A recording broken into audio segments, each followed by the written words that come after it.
In this video clip, we will be replacing a bath fan grill. In this bathroom, we have a ventilation fan located on the ceiling.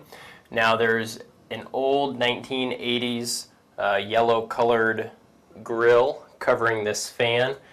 In addition to it being old and yellow, there is a lot of dust and other types of debris that have collected in it over the years. We're going to be replacing this with a new clean grill. Our first step is to pull the grill straight down. It's attached by springs and it'll pull down and you'll be able to pivot it. Next, we will need to disconnect our spring.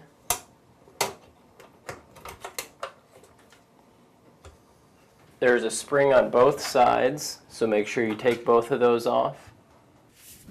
After that, we need to vacuum out our fan unit.